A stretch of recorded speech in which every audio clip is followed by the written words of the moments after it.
Веткаўская міліцыя зноў вызначылася. Днямі стала вядома пра звальненне кіраўніка райаддзелу Уладзіслава Антоненкі за тое, што ён ударыў непаўналетняга. Цяпер намеснік кіраўніка веткаўскага РАУС уварваўся сярод начы да жыхара прыватнага дому, каб, цытата, проста спраўдзіць дакументы. Тэму працягне Ярослав Стешык. Кошман Александр Владимирович. Да. Ён прыйшоў каля поўначы проста, каб пазнаёміцца. У ноч на нядзелю падпалкоўнік Кошман з яшчэ адным міліцыянтам зайшоў у прыватны дом у вёсцы Пыхань Веткаўскага району, сказаў, што тут прахадны двор, запатрабаваў документы и спыніць запись видео.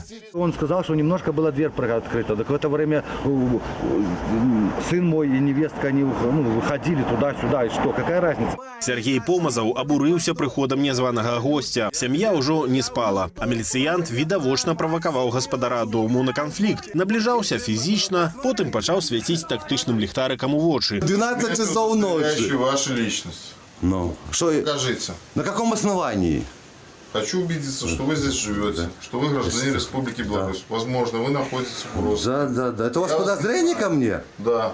Негвалтоўнае супрацьстаянне доўжылася 10 хвілінаў. Спадар Сергей документы не прадставіў, міліцыянт сышоў, але парушэнне правоў засталося. Должно быть, если все по закону. Если ты зашел, я понимаю так, зашел ко мне там 12 ночи, значит, у вас должна санкция прокурора или что-то, какие-то там ориентировки. Он пришел на приватную территорию и вмешался в приватное життя цілої сім'ї, присутності, у тим ліку і бачно з відеоконтента, з уліком жонки, дітей і інших домочадців. Звісно, потрібно домагатися того, щоб цей міліціонер був покараний. Тлумачэнне інцыдэнту сёння апублікаваў партал міліцыі Гомельскай вобласці. Намеснік кіраўніка веткаўскага РАУСу нібыта шукаў у доме Помазавых злачынцу, бо ў раёне ідуць крадзяжы з лецішчаў. Але мясцовыя жыхары чамусьці не адчуваюць сябе абароненымі падобнымі паводзінамі людзей у форме. Так, наверное, делать нельзя, конечно, вливаться в дом, в собственность человека. Личите,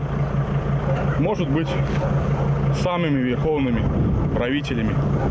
С нами они не считаются. Александр Кошман ужо трапляў у скандалы 6 гадоў таму, калі ў Гомлі пераследаваў грамадскіх актывістаў і перашкаджаў працы акрэдытаваных журналістаў. Тады яшчэ майор Кошман нават меў заўвагі ад прокуратуры, але толькі атрымаў новыя зоркі на пагонах. Не обсуждаем милицию. Но колены урываться. Нам нельзя. Менты наглые стали. Мне нельзя обсуждать. Все причем. Да их вообще не надо держать в таких милиции, которые нарушают законы. Зажрались, наверное. Богами себя считают, что ли? Цяпер падпалкоўнік Кошман першы намеснік кіраўніка веткаўскай міліцыі і фактычна камандуе раёнам, бо ягоны шэф Уладзіслаў Антоненка згубіў працу. У красавіку на Веткаўскай вуліцы не пры выкананні Антоненка прычапіўся да падлетка, а пачуўшы штосьці непрыемнае, ударыў хлопца. У справе разбіраецца следчы камітэт Гомельскай вобласці. Ярослав Стешык, Белсат.